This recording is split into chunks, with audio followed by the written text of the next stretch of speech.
بسم اللہ الرحمن الرحیم۔ السلام علیکم، آپ دیکھ رہے ہیں الف نیوز اور میں ہوں آپ کے ساتھ ماجد علی۔ شامل کرتے ہیں پاکستان اور دنیا بھر سے ون لائن ہیڈ لائنز۔ ڈونلڈ ٹرمپ کا جنگ بندی کا اعلان، لیکن بھارت نے حملہ کر دیا۔ امریکی صدر ڈونلڈ ٹرمپ نے اعلان کیا کہ پاکستان اور بھارت کے درمیان سیز فائر جنگ بندی طے پا گئی ہے۔ ڈونلڈ ٹرمپ کے اعلان کے صرف 20 منٹ بعد ہی بھارت کی جانب سے پاکستان کی ایئر بیسز پر حملے کی اطلاعات موصول ہوئیں۔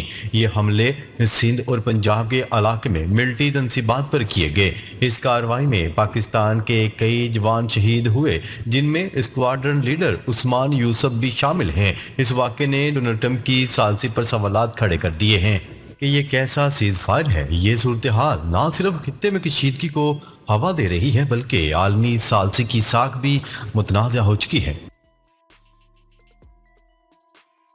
بھارت کا سنتاس معاہدے سے ممکنہ انحراف۔ موجودہ صورتحال میں ایک خدشہ ظاہر کیا جا رہا ہے کہ بھارت سنتاس معاہدے سے بھی پیچھے ہٹنے کا ارادہ رکھتا ہے۔ یہ معاہدہ پاکستان کے پانیوں کے حقوق کی ضمانت دیتا ہے، لیکن بھارت کی طرف سے پانی روکنے کی باتیں سامنے آ رہی ہیں۔ اس طرح کا قدم خطے میں ایک بڑے آبی بحران کو جنم دے سکتا ہے۔ سوال یہ پیدا ہو رہا ہے کہ کیا بھارت نے خفیہ طور پر اس معاہدے کو منسوخ کرنے کا فیصلہ کر لیا ہے؟ اس معاملے پر تاحال کوئی باضابطہ بیان نہیں آیا، لیکن خدشات بڑھتے جا رہے ہیں۔ پاکستان کی عوام اور قیادت اس مسئلے کو انتہائی تشویش سے دیکھ رہی ہے۔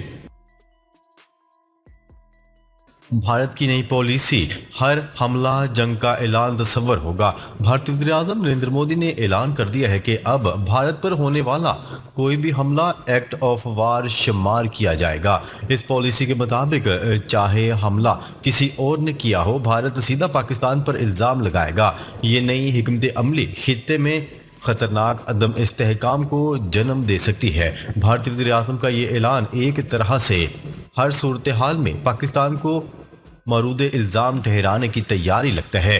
اس سے نہ صرف سفارتی تعلقات متاثر ہوں گے بلکہ جنگ کے خطرات میں بھی اضافہ ہوگا۔ عالمی برادری کو اس یک طرفہ جارحانہ پالیسی کا نوٹس لینا چاہیے۔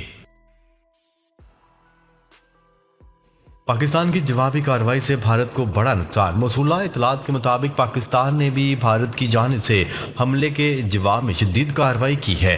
اس میں بھارت کو نہ صرف جانی نقصان ہوا بلکہ ان کا ایک مہنگا ترین دفاعی نظام S-400 بھی تباہ کر دیا گیا۔ اس نقصان سے بھارت کو اندازہ ہو چکا ہے کہ پاکستان کی عسکری صلاحیت کمزور نہیں ہے۔ ایک S-400 کی تباہی بھارت کے لیے اربوں کا نقصان اور عسکری ناکامی کی علامت ہے۔ اس حملے نے بھارت کو یقینی طور پر پیچھے ہٹنے پر مجبور کیا۔ یہ واقعہ خطے کی عسکری برابری کو واضح کرتا ہے۔ ڈی جی ایم اوز کا رابطہ، عارضی جنگ بندی پر اتفاق۔ پاکستان اور بھارت کے ڈی جی ایم اوز کے درمیان ہنگامی رابطہ ہوا ہے۔ اس رابطے کے بعد فیصلہ کیا گیا کہ دونوں جانب سے زمینی، فضائی اور سمندری کارروائیاں فی الحال روک دی جائیں۔ یہ عارضی جنگ بندی بھارت کے وقت کے مطابق کل شام 5 بجے سے نافذ ہو گئی ہے۔ مزید مذاکرات 12 مئی کو متوقع ہیں تاکہ مستقل حل تلاش کیا جا سکے۔ یہ قدم وقتی طور پر کشیدگی کم کرنے کے لیے ہے، تاہم مکمل امن کے لیے سنجیدہ اقدامات درکار ہیں۔ یہ پیش رفت بتاتی ہے کہ بات چیت کا دروازہ اب بھی کھلا ہے۔ اسرائیل جیسی حکمت عملی بھارت بھی اپنانے لگا۔ تجزیہ کاروں کے مطابق بھارت اسرائیل کی طرز پر جنگ بندی کے بعد حملے کی پالیسی اپنا رہا ہے۔ جیسا کہ اسرائیل نے غزہ، حزب اللہ اور یمن میں سیز فائر کے دعوے کے بعد حملے کیے، ویسا ہی بھارت بھی کر رہا ہے۔ یہ حکمت عملی نہ صرف اعتماد توڑتی ہے بلکہ عالمی معاہدوں کو بھی بے معنی بنا دیتی ہے۔ اگر بھارت اس روش پر قائم رہا تو خطہ مسلسل غیر یقینی اور جنگی ماحول کا شکار رہے گا۔ پاکستانی عوام اور میڈیا اس صورتحال پر شدید رد عمل کا اظہار کر رہے ہیں۔ اب یہ دیکھنا باقی ہے کہ اس دوہری پالیسی پر کیا موقف اختیار کرتی ہے۔ پاکستانی میزائل حملوں نے بھارت کو مذاکرات کی میز پر آنے پر مجبور کیا۔ امریکی صحافی کا دعویٰ، پاکستان اور بھارت کے درمیان حالیہ کشیدگی میں جنگ بندی کیسے ہوئی؟ امریکہ کے بین الاقوامی ایوارڈ یافتہ صحافی نک براڈسن نے سیز فائر کی تفصیلات سامنے رکھ دیں۔ امریکی صحافی نک براڈسن نے سیز فائر کی تفصیلات بتا دیں۔ امریکی صحافی کے مطابق پوری دنیا کئی دنوں سے سیز فائر کرنے کی کوششیں کر رہی تھی مگر کامیابی نہیں ملی۔ صحافی کا بتانا ہے کہ بھارت نے پاکستان کی ایئر بیسز پر حملہ کیا تو پاکستان نے بھارت پر نہ رکنے والی میزائلوں کی بارش کر دی۔ امریکی صحافی کے مطابق پاکستانی میزائل حملوں کے بعد بھارت مذاکرات کی میز پر آنے پر مجبور ہوا اور پاکستان کے میزائل حملوں نے بھارت کو پیچھے ہٹنے پر مجبور کر دیا۔ پاک بھارت کشیدگی میں پہلی مرتبہ پاکستان کی جانب سے J-10C طیارے کا استعمال۔ برطانوی جریدے کے مطابق حالیہ پاک بھارت کشیدگی میں چینی ساختہ لڑاکا طیارے J-10C نے اپنا لوہا منوایا۔ اسی طیارے نے بھارت کا رافیل لڑاکا طیارہ بھی مار گرایا۔ فوجی امور کے چینی ماہرین نے جنگ میں ملی اس کامیابی کو چینی طیاروں اور فوجی سازوسامان کی بہترین تشہیر قرار دے دیا۔ پاکستان نے بھارت کے ساتھ لڑائی میں پہلی بار J-10C لڑاکا طیارے کا جنگی میدان میں استعمال کیا ہے۔ روس یوکرین میں فتح حاصل کرے گا جیسے نازیوں کو ہرایا تھا، روسی صدر ولادیمیر پوٹن کا اعلان۔ روس کے صدر ولادیمیر پوٹن نے یوکرین میں کامیابی کا عزم دہراتے ہوئے کہا ہے کہ جیسے سوویت یونین نے دوسری جنگ عظیم میں نازیوں کو شکست دی تھی ویسے ہی روس یوکرین میں فتح حاصل کرے گا۔ یہ بیان انہوں نے ماسکو کے ریڈ اسکوائر منعقد عظیم الشان فوجی پریڈ کے دوران دیا، جس میں چین کے صدر شی جن پنگ سمیت 24 سے زائد عالمی رہنما شریک ہوئے۔ اسحاق ڈار کا چین امارات وزرائے خارجہ سے رابطہ صورتحال سے آگاہ کر دیا۔ نائب وزیر اعظم اور وزیر خارجہ اسحاق ڈار نے چین اور متحدہ عرب امارات کے وزراء خارجہ کو فون کر کے بھارت کے ساتھ ہونے والی پیش رفت سے آگاہ کر دیا۔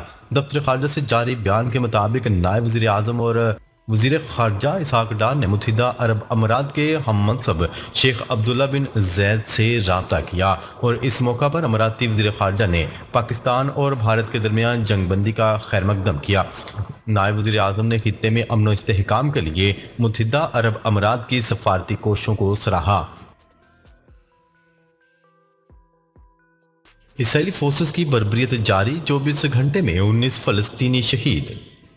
خوراک کی بندش کے ساتھ ساتھ اسرائیل نے زمینی اور فضائی حملے جاری رکھے ہوئے ہیں۔ شہداء کی مجموعی تعداد 52,080 سے تجاوز کر گئی۔ فلسطینی حکام کے مطابق 1,19,349 زخمی ہو چکے ہیں۔ سینکڑوں شہری تباہ شدہ عمارتوں کے ملبے میں پھنسے ہوئے ہیں۔ ایندھن کی کمی کی وجہ سے امدادی کارروائیوں میں رکاوٹوں کا بھی سامنا کرنا پڑ رہا ہے۔ ایرانی وزیر خارجہ قطر اور سعودی عرب کا اہم دورہ کریں گے۔ ایرانی وزیر خارجہ عباس اراغچی آج سعودی عرب اور قطر کے اہم دورے پر روانہ ہوں گے، جس کا اعلان ایرانی وزارت خارجہ نے ایسے وقت میں کیا جب امریکی صدر ڈونلڈ ٹرمپ آئندہ ہفتے مشرق وسطی کا دورہ کرنے جا رہے ہیں۔ عرب خبرساں ادارے کی رپورٹ کے مطابق ایرانی وزارت خارجہ کی جانب سے اپنی ویب سائٹ پر جاری ایک بیان میں بتایا گیا ہے کہ عباس اراغچی سب سے پہلے سعودی عرب کے دارالحکومت ریاض کا دورہ کریں گے۔ بھارت اور پاکستان کے درمیان جنگ بندی پر سمجھوتا طے پا گیا۔ جے شنکر۔ نئی دہلی۔ بھارتی وزارت خارجہ کا کہنا ہے کہ بھارت اور پاکستان نے فائرنگ اور جوابی کارروائی کی روک تھام پر اتفاق کیا۔ بھارتی وزیر خارجہ جے شنکر نے اپنے ایک بیان میں کہا ہے کہ بھارت اور پاکستان میں فائرنگ فوجی کارروائیاں روکنے پر اتفاق ہوا ہے۔ دونوں ممالک کے درمیان جنگ بندی پر سمجھوتا طے پا گیا۔ انہوں نے کہا کہ دہشت گردی کے خلاف غیر متزلزل اور سخت موقف برقرار رہے گا اور دہشت گردی کسی بھی شکل میں قابل قبول نہیں ہوگی۔ پاکستانی فضائی حدود تمام پروازوں کے لیے مکمل طور پر بحال۔